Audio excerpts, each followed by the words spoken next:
take away the economy from those who rigged it. As I see it, class warfare, the only resort to right-wing doom. It's worth it. How to talk to your right-wing relatives, friends, and neighbors, and other books written by Egberto Willis.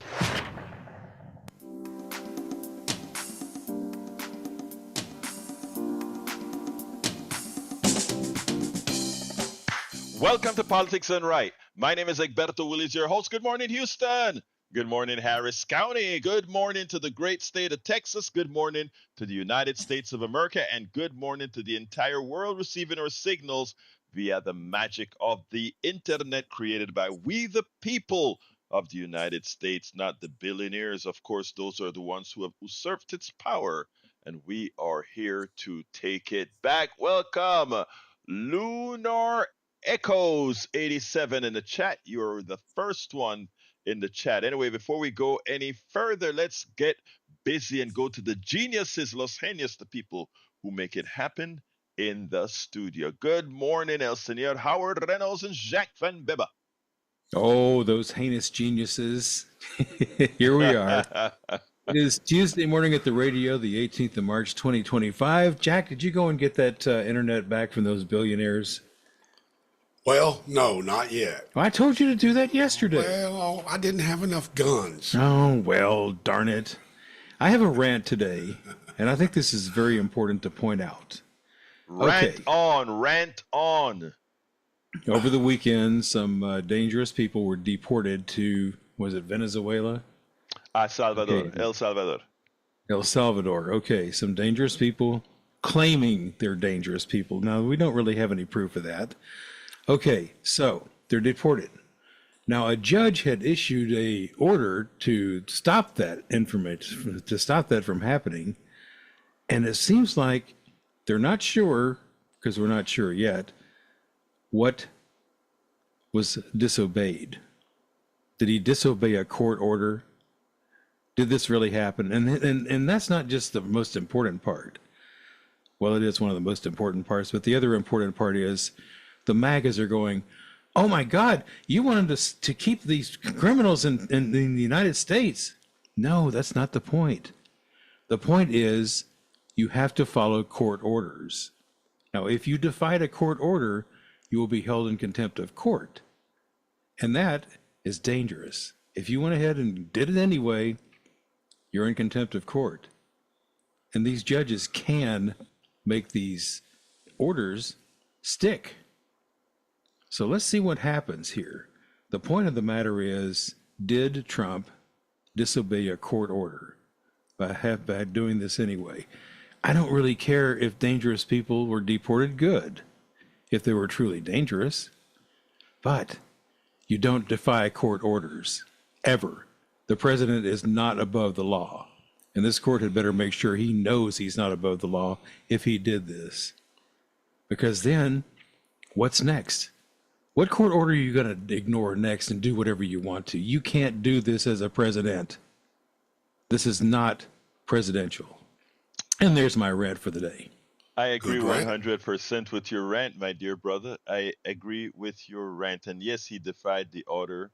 It is said that there was still a plane on the ground after the order was issued, and it took off anyway. So, yep, that's what they did. But anyway, he defied a court order. Yes, well, he there did. You go. And now what the interesting thing is the court is trying to get specific information right now.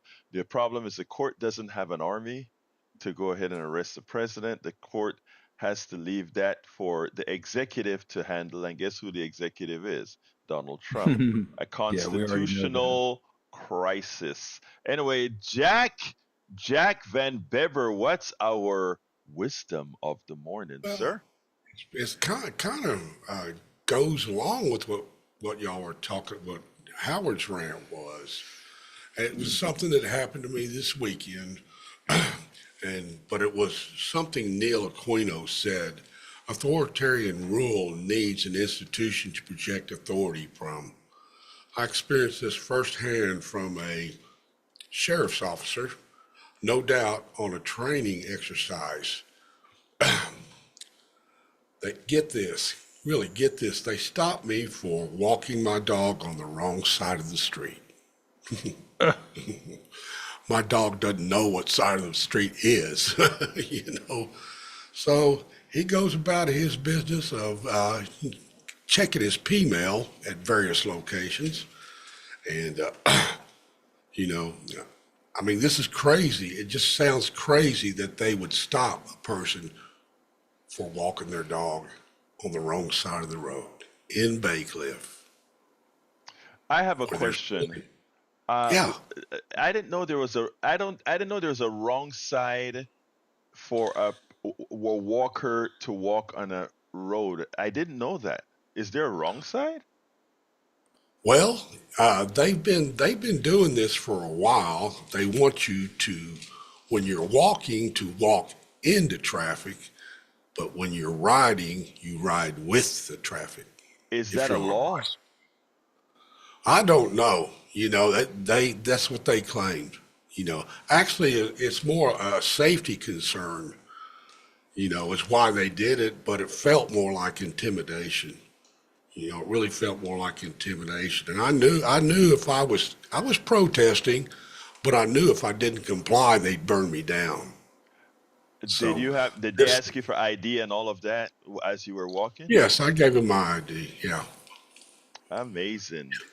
I, Well, I they do that as a way of profiling the poor people in Bay Cliff. right.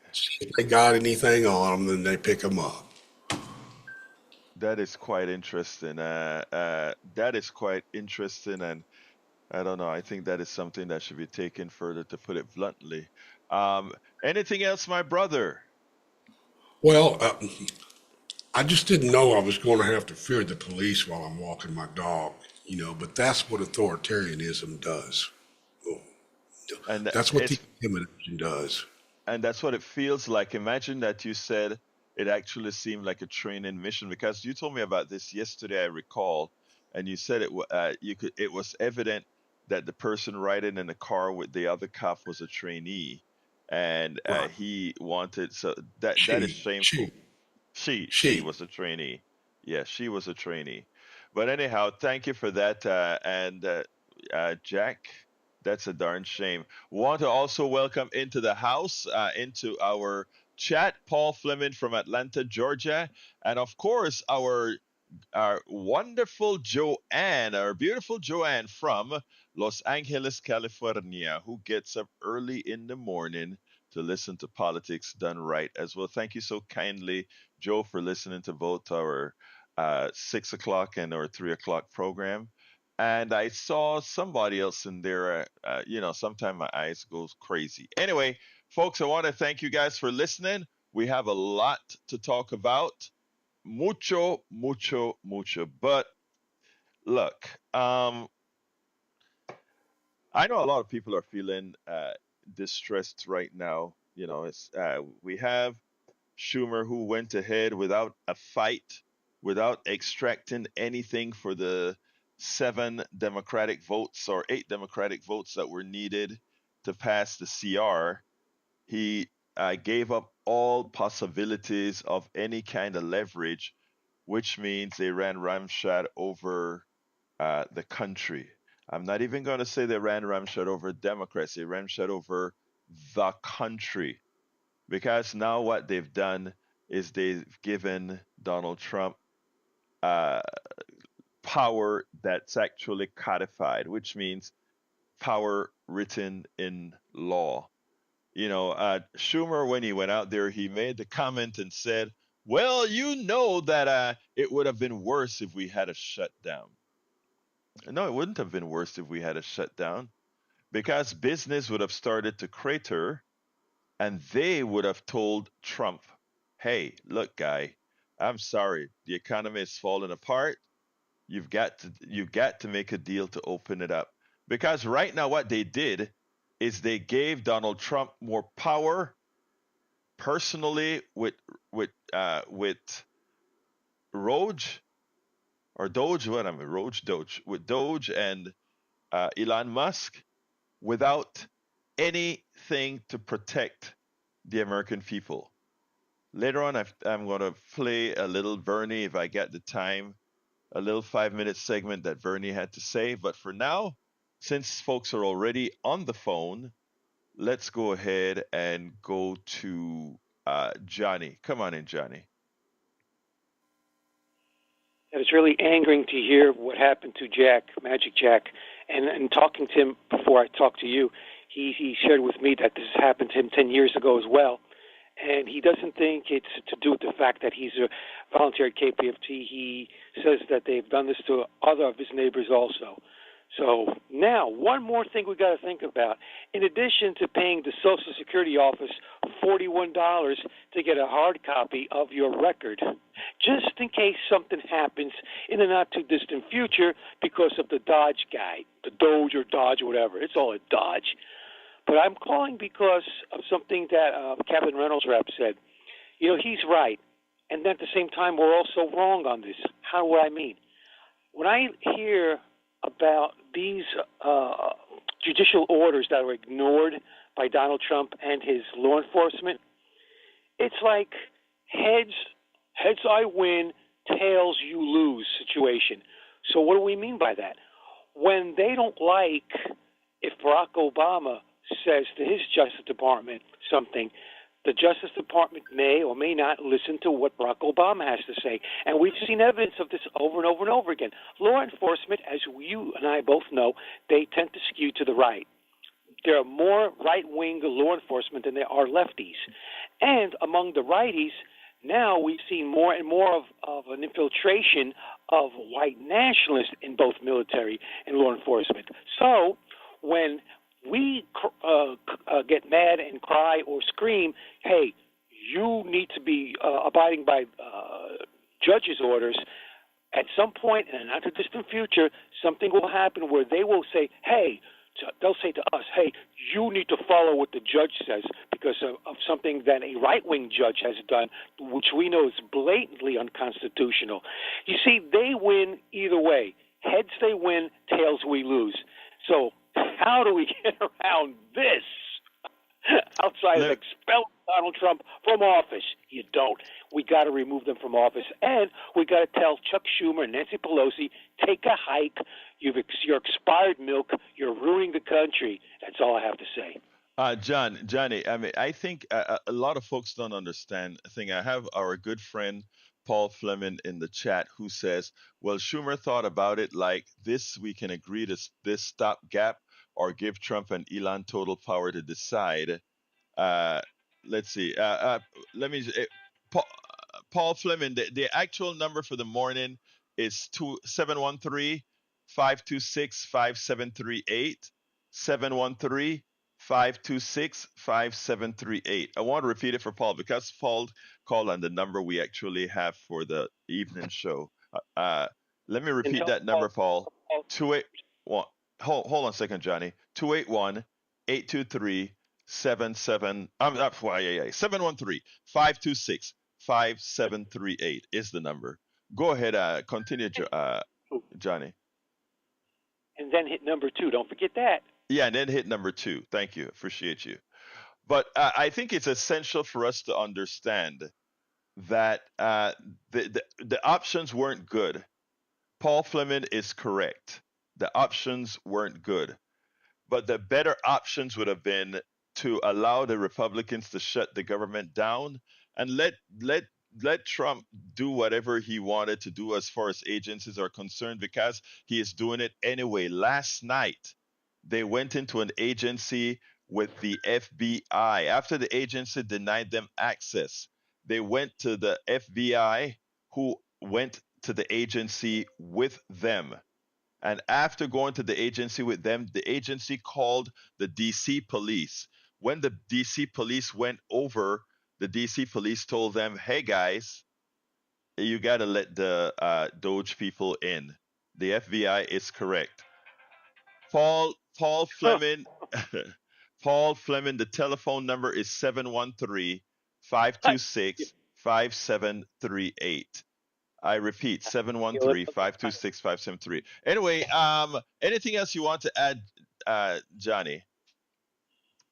I feel another migraine coming on, and I know I can't be the only one. All of America is going to wind up getting migraines of all this because the Democrats are not doing what we want them to do. We've got to physically remove them from office. That's what's come to. They won't leave. They're not helping. That's all I got to say. Bye. Thank you, sir. Let's go to Bruce. Good morning, Alberto. Good morning, sir. First thing I want to say is I want to thank you for the show yesterday. I learned a lot. Regarding Schumer and the Democrats, reminds me of something that happened on Christmas Day.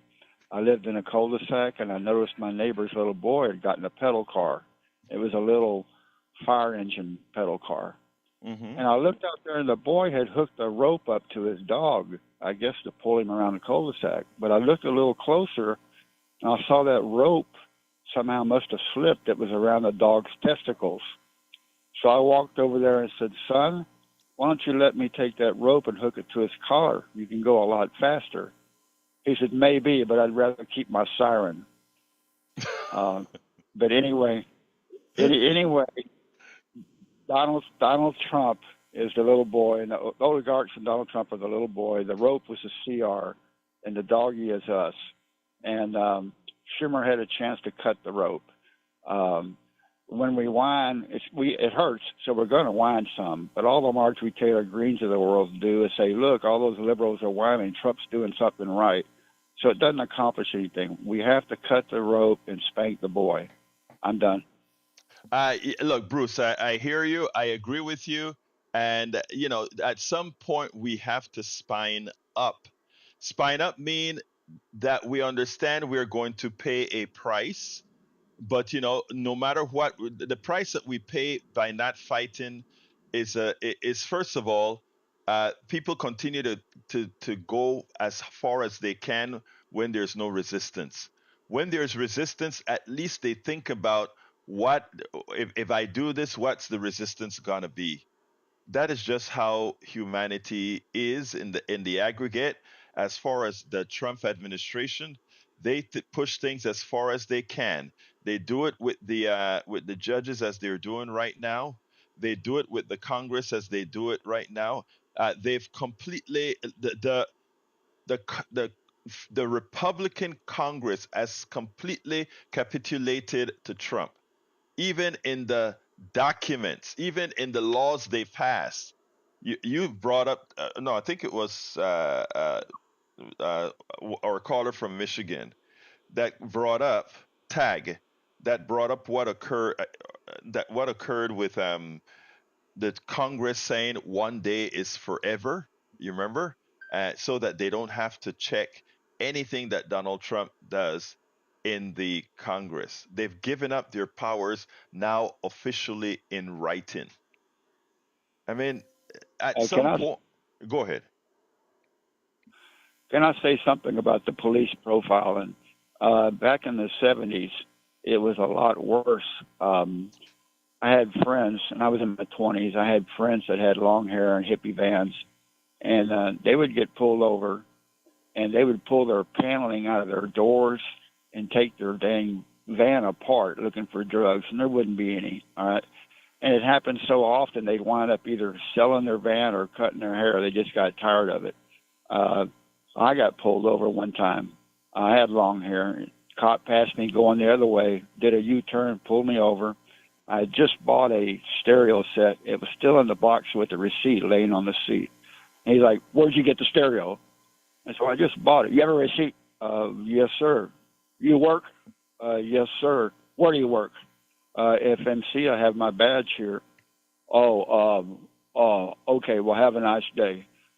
And that was common. That kind of thing was common.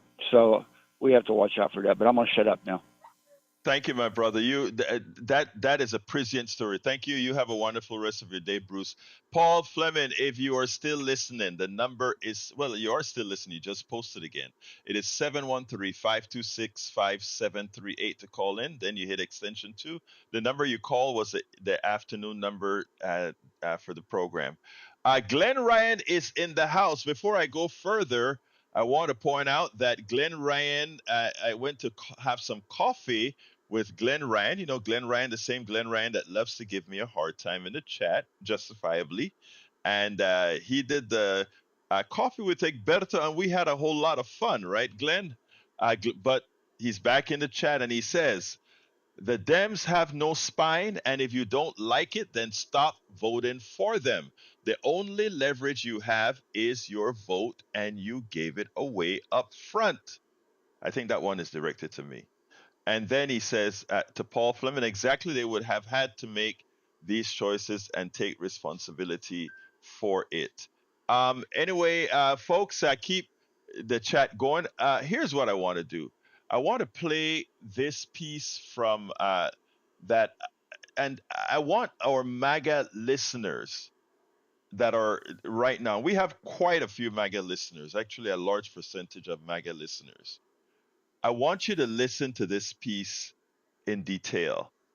And the truth of the matter is, I'd love for some of you to call and tell me your thoughts, because this is very, very important.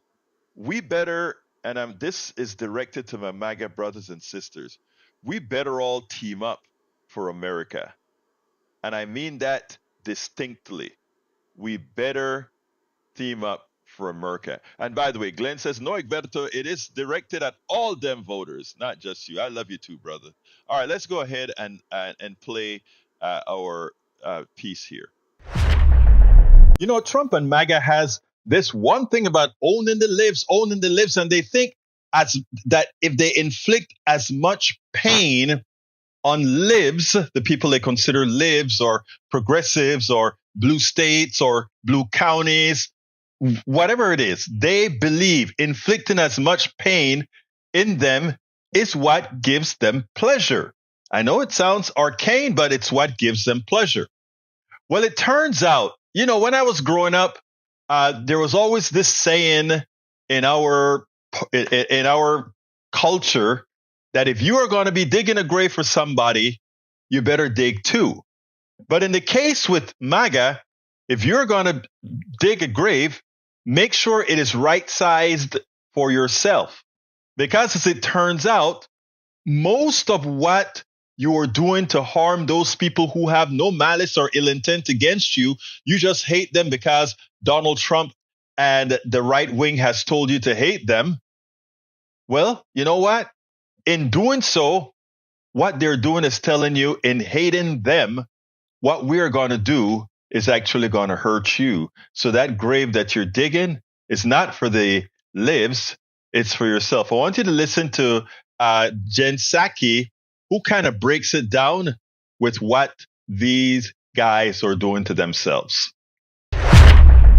I wanted to start tonight with what I kind of think is one of the unifying principles of this administration. And that is basically their myopic view on owning the libs. And by that, they mean doing anything they can to offend, humiliate, or destroy things that anyone left of Sean Hannity may possibly care about. I mean, Donald Trump visited the Kennedy Center for a board meeting today after seizing control of it and making himself the new chair. What a good use of time for a president. Lots of people perform there. They're not political, but to Trump, it was too woke and needed to be straightened out. So yes, to own the libs, Trump is basically destroying the Kennedy Center. People are refusing to perform there anymore. And he basically said so himself today.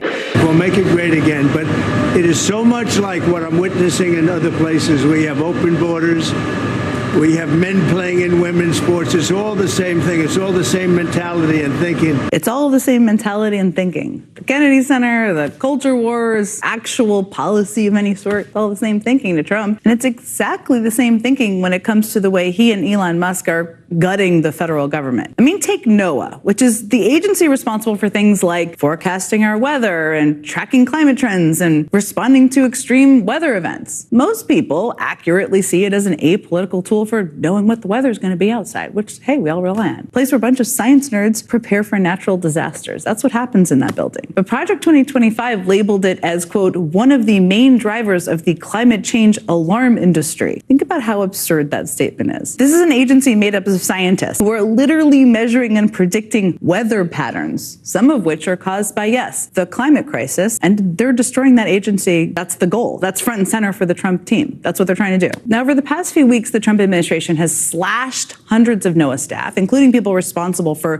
producing critical weather forecasts and maintaining radar systems, and they're not done. The agency is tasked with cutting an additional 1,000 jobs, which means 10% of its workforce. See, to Donald Trump and his buddy Elon Musk, NOAA is just another woke agency that stirs up climate hysteria. And so it's one of the agencies that has found itself in their crosshairs. But here's the thing. When devastating tornadoes swept across the country this week, it actually wasn't coastal Democrats in their path at all. It was states like Mississippi and Arkansas and Alabama and Missouri, states that would definitely not self-identify as woke in any way, and states that would definitely benefit from a fully operational and fully staffed and fully funded NOAA. What about FEMA, which provides essential tools for cleaning up and rebuilding after devastating storms, like the ones we also saw last week and this week? Trump and Elon Musk claim the agency is a political tool wielded by Democrats during disasters. I don't even know what they mean by that exactly. So guess what they've done? They've cut jobs there too. And Trump has even mused about shutting it down altogether. That's how they're owning the libs, I guess, right? I mean,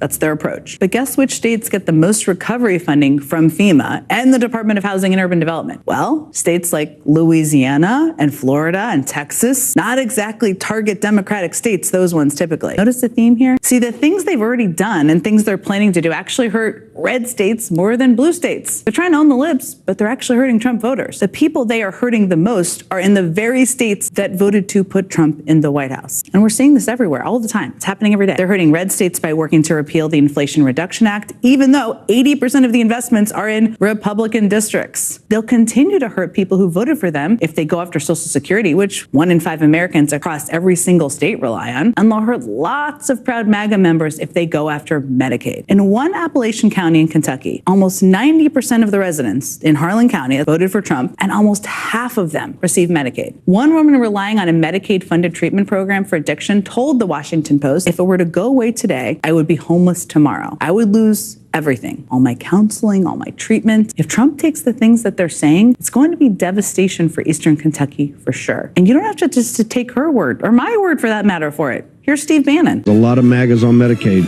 I'm telling you, if you don't think so, you are dead wrong. Medicaid's going to be a complicated one. Just can't take a Medex to it, although I would love to. The point is that guy is not exactly known for his empathy. He's not really a super empathetic guy, but he understands the political reality of Medicaid and other issues too. Trump is also hurting red states with his beloved tariffs. He loves those tariffs. According to New York Times analysis, nearly 8 million Americans work in industries targeted by tariffs, and the majority are Trump voters. The jobs that could be hit by retaliation are especially concentrated in pockets of the upper Midwest, South and Southeast, including many rural parts of the county that are responsible for producing agricultural goods. And again, don't take my word for it or their word for it. Here's Mike Pence. The truth is, when it comes to tariffs, the importer here in the United States pays the tariff. The foreign country doesn't pay the tariff. More often than not, passes along the increased costs on that product to the consumer. Too often I hear the administration talking about broad-based unilateral tariffs that I think will ultimately work against American jobs, American families, and American business. There you heard it, Mike Pence. See, what's becoming increasingly clear is that in this broad effort to own the libs, Donald Trump is actually owning his own voters. You wonder why Republicans don't want to hold town meetings out there.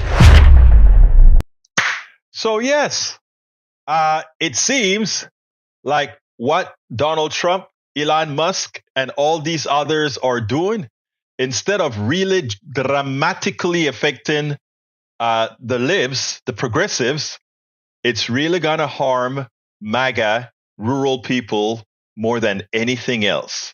Sometimes, again, your hate can cause you to do all the wrong things.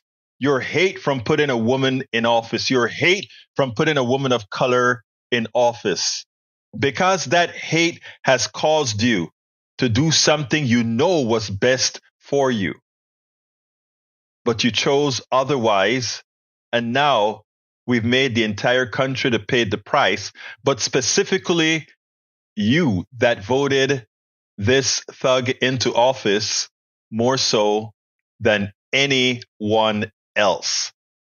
What gives? Well, I suggest right now we all work together to ensure that these guys are unable to fulfill the wishes that you thought was actually going to affect the other and not you. Exactly right. You thought it was going to affect the other, but it actually is going to affect you more than anyone else. I want to welcome Gayla. There are a lot of folks in the Substack as well. Gayla Kunis said she's from Evans, Georgia, and she loves your show and proud to help support politics done right. Thank you, sister. Let's see what else have we got here. Paul Fleming is on the line. Let's go to Paul Fleming, line numero uno. Thank you, Paul, for holding on. Good morning, brother. How are you? I am doing fine. How are you doing, sir? I'm doing well. Just eating my chocolate muffin and drinking my coffee. Well, at least you're an hour ahead of us, brother. You're an hour ahead of us, so you're okay. Well, I agree with you typically in the high 90 percentiles, but we're really in a catch-22 when it comes to Chuck Schumer, because my first knee-jerk reaction was with you. Mm-hmm. But then when you sit down and really think about it, when you shut the government down, who's in charge? The president. Okay. Then he gets to decide what to shut down in government. Yeah, it'll hurt the people, but it'll hurt the immediate people even more. It'll hurt those government workers, thousands of them. And he gets to decide what to do across this country. And the only thing that can stop him is what? The judicial system. And they move so slowly. That's why that plane was able to get away without knowing, because when you do things in the dark and it comes to the light, typically it's too late. It's already done. So I don't like what Schumer did, but we're in a catch-20. It's hard to decide which way to go. So I'll give him a pass on this one, but the next one, then we'll have to pull back, because at least now we're understanding what they're trying to do. Hopefully they'll get together and make a strategic thing together versus he's saying, okay, I don't support the shutdown, and then supports the shutdown, because he's caught in the catch-20. And sometimes we can't really sit back and think of things when it happens in the moment. Let me give you first of all, thanks for that point of view. Okay, now let me tell you where my point of view comes from, and I think I didn't say it in the video that I just played, but I did a video yesterday with that featured Jasmine Crockett, and let me tell you where I'm coming from. First of all, there's nothing incorrect on what you're saying, and it could be that if we shut the government down, that Donald Trump is such an evil one that he just disregards everybody, including the business sector. I doubt that he would ignore the business sector in that regard, even though the tariff mechanism maybe that doesn't bode quite well for what I just said. But I think there is something else with the tariffs. But here's what I mean, Paul. First of all, the big mistake started on January 20th. I think on the 20th, all Democrats should have been, Democratic senators specifically, should make it clear that they weren't going to support any CR that wasn't vanilla. In other words, any clean CR that didn't have any ideological points. If we're not going to get to a bill, no CR would be supported. And when I say that, I meant not telling Trump that, but doing what Bernie and AOC are doing right now, going into the population and letting them know what's going on. In other words, the problem that everybody has with Democrats right now is they see no fight. We see Bernie and these guys starting to do it, and we see the population starting to respond. But for the CR, it was too little, too late. What the CR did was codified within that CR that the Congress would withhold any, and I'm saying it loosely, but withhold anything that Donald Trump does. Whatever he does, that's what the CR does. I know you talk about he's in charge with a shutdown. Yeah, he's in charge with a shutdown, but he will be able, if it hits the business sector, they may force him to open. And if he opens without the power of that, what's codified by the CR, well, it's just open again. So, I mean, I hear the point that you're, go ahead, sir. Go ahead. But when you say it's the business sector, what really hurts them harder than the tariffs? What can you say that really? What else would he really do to hurt the business sector besides the tariffs? Well, if you have a I haven't shutdown, heard anybody let me say tell. what else he could do to the business. The shutdown, yes, is gonna hurt them. And is he really gonna respond, or That is he gonna bend the knee? Look, you're right. Look, Really? we don't know. We don't know. But the thing about it is, if it gets bad enough, everybody responds to the corporate sector. You know, ultimately, I mean, even if we're an oligarchy, which we are pretty darn close to, everybody responds to the oligarchy in the long run because the oligarchy is, in fact, the government. In fact, my contention is that Chuck Schumer got, and I again, like I tell you guys, everything I talk is factual, and when I'm not factual and just assuming or surmising, I'll let you know. I'm surmising here that Right. And I'll be real quick, 'cause I know you have other callers on the phone. Yes. My wife and I are poker players in ours. Mm-hmm. And we play poker in ruby red areas, and they're happy with bending the knee. They just, they're so happy right now. Like I had one approach me wanting to talk about Elon Musk, but then I shut her down with all the facts, and all she could do was just walk away. But I still speak to them because, I'm a godly person. I'm a spiritual person. So, I still treat people all the same. But the very next weekend, I said hello. Her husband spoke, but she did not. So, because I told her, you're only listening to one radio station. You're only listening to one or two television stations. But I listen to all of them. That gives me perspective. I find it surprising. Paul, sorry, I just interrupted for this reason. I find it surprising that it was the woman who didn't talk and the husband who spoke. That is quite telling, right there, given especially what the administration has done for women's policies. But we can talk about this another time. Give us a shout out in the afternoon show, Paul. You usually give us a lot of good information there. The other thing is that I am glad to hear what you just said. When you said you continue to engage, thank you. I think that's what all of us who have the stomach to do it should continue to do, because we have to live together. I mean, we have to live together. Exactly. That's the whole thing about it is, like, where are you going to go? You're just going to stay in your house? Thank you. I got to go to the store. And the good thing, Paul, that you did as well is, believe it or not. The reason why I called the first number is because on your picture it has that number. That's why I called that number. I got to fix that. You're absolutely correct, sir. You're absolutely correct. But here's one other thing, Paul. A morning Paul. time picture and an evening time picture. I know. I got to fix it. You see, you're throwing more work on me. I got to do it. But, Paul, listen. One other thing that I want to tell you. It's not just that we have to live with them. That's not true, because these are our friends and brothers and sisters. We have to tell ourselves Absolutely. that. We have to tell ourselves that. But the other thing is that when you speak, seeds are planted, and at the right time, when there are some people that are not empathetic, and I'm coming to you, Patrick, but I want to say this: there are people that are not empathetic. All right, they can't feel your pain, but when it happens to them, they feel it. And what you do in planting seeds, Fleming, is what you're telling them is the next time it hurts them with people they care about. That's why very few of them don't really talk to me about politics that much.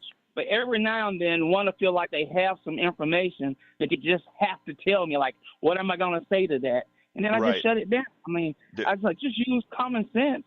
Just think about it versus getting excited about what you think you want to hear. Because what you think you want to hear isn't always good for you. Got you. Hey, I got to go. Paul, thank you for calling in. Right. I think this is the first time you've called in on the afternoon, in the morning show. Usually deal with you on the morning show. The evening show. Thank you, brother. Peace. Right. All right, let's go to Patrick. Come on in. Brother Patrick, how are you doing? Hey, good morning. How are you? I'm doing fine. Talk to me, my brother. One of the questions I have in the back of my mind is, would we have, if they had made sure that our representatives could not invest and take advantage of insider information. What it's starting to look like now is the people that represent me are more worried about their portfolio than they are about democracy. Amen. Amen. And what's interesting, Patrick, is this is where I really hit up the old guard. You have to remember Nancy Pelosi's famous word when a progressive asked her that question specifically, and she said, "We are capitalists," and with a stern face, "We are capitalists." And they asked her that specific question that you asked, dear brother. Continue, Patrick. Touching on the hate and anger that we have to talk about a lot, the same emotions and the same attitude that got us as president is what has kept the drug war going for 60 or 70 years. Amen. Drug war is absolutely toxic to this economy. It makes our civilization more dangerous, and the only reason why we're doing it is because we're trying to hurt people that need help. And that's exactly what we're doing now with the choice that we made with this president. There's a lot of people in our society that need help, and in a matter of weeks, we've turned around and we've started doing everything we can to hurt them, and it needs to stop. It's hurting everybody. Patrick, when I don't know if you heard the part of my the piece that I just played when I spoke about hate. When I want to say this real quick, and then Philip, I'm coming to you in a second. What I pointed out is that when Kamala Harris and Trump were running together, right?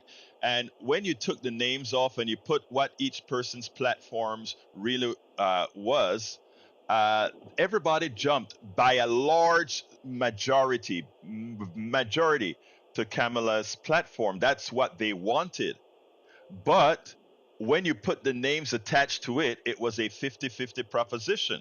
So when you attach the female the of color onto the policies, it was a 50-50 proposition. When it was no name attached, it was near 80-something% of the people wanted. I think it was 80-something% of the people wanted the policies Kamala stood for. So that's why I pointed out. People always say it's the economy that got Trump elected. That's a lie. It's the economy. I mean, it's a bad economy that got Trump elected. It's a good economy that got Trump elected. And I always use the example of Obama being president before his time. And what I meant by that is, if you take a look at the feelings of people back then, you had a lot of people that had the same prejudices or worse than they have today. But this one statement from a guy, when he was asked, "Who are you voting for?" And the wife turned around and asked the husband, "Who are we voting for, husband?" And they said, "We're voting for the N guy." Why did they still vote for the N guy? Because at that point in time, their personal economy was so bad that it was able to supersede their prejudice. When under the Biden economy, it was too good for them not to be able to supersede their prejudice. And that hits on to what you've just said, Patrick, in that, some people just want to hurt others if they feel it's not going to hurt them, because they have not yet broken that mold that the people on the right pushes. That other is different than you. The other hurts you. All this bad stuff to make you feel like somebody else needs to be, it's to bring in that prejudice. And what if the economy was worse? If the economy was bad, she would have stood a better chance of winning. But anyway, Patrick, I got to go to Philip. Anything quickly that you want to say before? Yeah. What is left of this democracy if our press is gone? If our justice system, our judicial system has no teeth left, if all the attorney generals are gone, and we have no right to protest, what exactly is left that defines us as a democracy? And I'll leave it at that. Yeah, thank you very much for that, Patrick. To respond to what Patrick just said, if all of that is gone, there's no democracy. Right now, we have two levers to fight Donald Trump. That is the independent media, what we are doing to keep people informed, and the judiciary. The judiciary, believe as slow as the judiciary is, it is faster than what the independent media is doing, because the independent media's job comes at, well, I don't want to say it this way, but we have to work within election cycles. We have to prepare people for the next election cycle, which is what we intend to do. Thank you, Patrick. Let's go to Philip. Come on in, Philip. Thank you. Okay, Philip, you're on. Okay, how you doing? Can you hear me, sir? Yes, sir. I can hear you, brother. Okay, yeah. Hi, I'm from. I've been here since 1999 in Texas, from California, and I'm an educator. Okay, and about this, racism has to be fixed for the young kids, because once people get, they have their racist views and they're pretty much older, you can pretty much forget it for the large percentage. Let me give you one example real quick. I know it's not that much time. As an educator, I was working in the suburbs, right outside of Houston, the only African American teacher at a high school, and there was one Caucasian girl student that had 2 F's and 1 D. She had a D from me. Had a parent conference with the parents, the student, and the administrator, and I'm the only one there, and she had a D. And so I did the research, and I said, well, your daughter's is failing. It has 2 F's. How come the 2 F's teachers are not in here so we can try to get her intervention and see what's going on? Well, we're not concerned about the 2 F's. We're concerned with the D. Remember, I'm the only African American teacher, and they want us to look at the audit, the grades, and the lessons and stuff to make sure that that she deserved a D, and requested for me to change the grade. And I said, well, how come this same thing can't happen with the person with the same student with the 2 F's? We're not concerned about them. Hey, and the administrator just looked at me, and I was going to ask the administrator later. I said, how come you couldn't pull the 2 F teachers in here so we can get it done? Well, that's not my job. And I just wanted to bring that up. Now, different for me, it was evident the way it was brought upon me that, hey, again, getting back to the beginning, it's the kids has to be the ones to make up their minds. They're not going to be victimized from their parents' point of view if it's a negative or a racist point of view. They have to be strong enough to stand up and say, hey, this mom, dad, or grandpa, or whatever, this is not right. When I move out here in the real world, I don't want to be thinking like you. And I just want to leave it like that. Let me tell you, first of all, thank you for that story. And, I swear this is not pushing my book or anything. I wrote a book called Tribulations of an Afro-Latino Caribbean Man.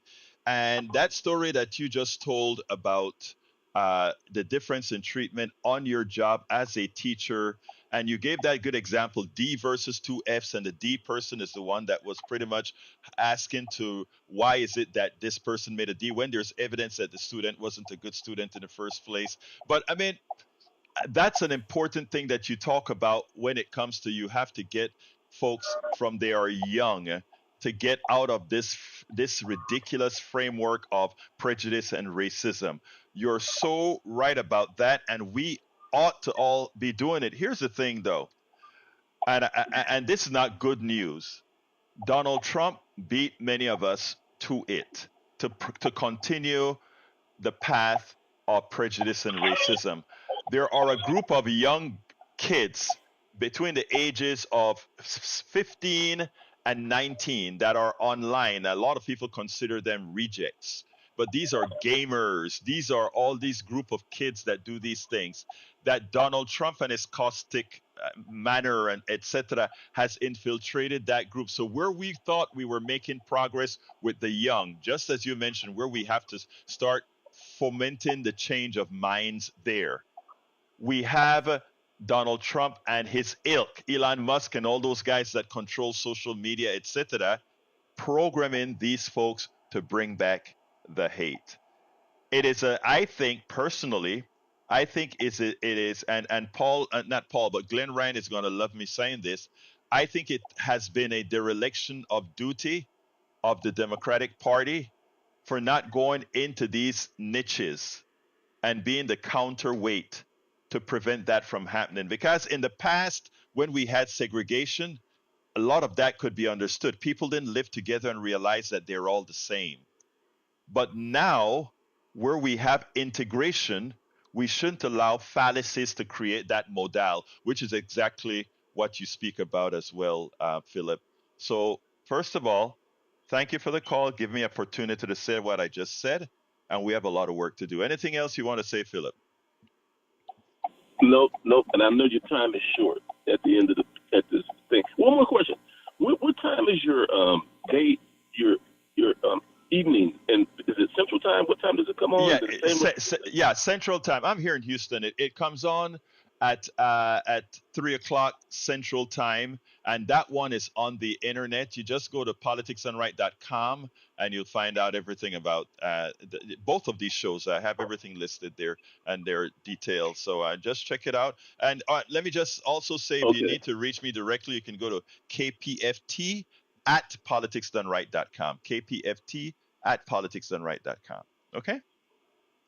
Thank you, sir. Thank you, my brother. Absolutely. Anyway, folks, we have time for probably one more call. 713-526-5738.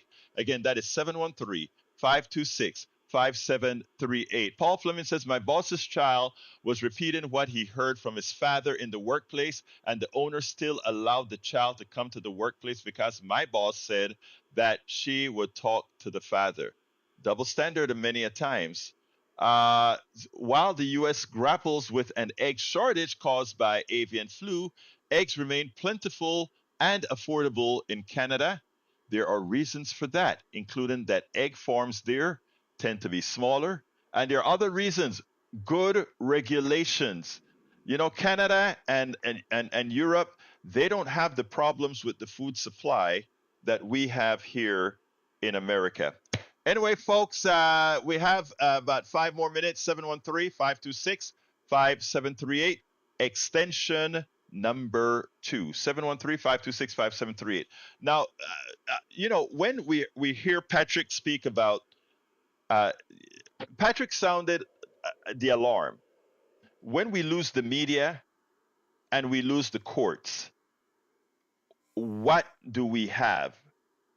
We no longer have a democracy. And he's absolutely right about that. But what we have to maintain, folks, is independent media, independent thinking. And the good thing about it is, as CNN and all the others have laid off their key reporters. I mean, we have MSNBC getting rid of Joyanne Reid because they give all kinds of excuses, but the reality is she was too critical of the Trump administration, and she was too hard and harsh on the Trump administration. They got rid of Acosta from CNN. Why? Again, because he was too tough on the Trump administration, etc.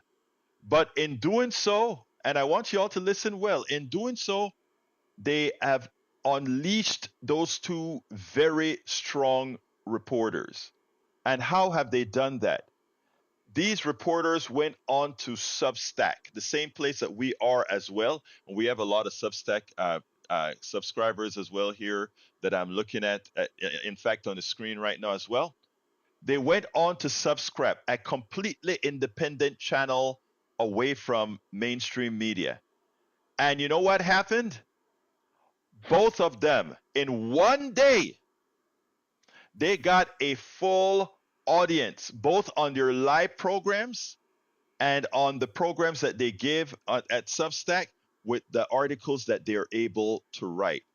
So the silver lining, Patrick, my brother Patrick, is that as the corporate media starts to shed those who are very much put up the resistance to the plutocracy, there are other platforms that these guys are raising.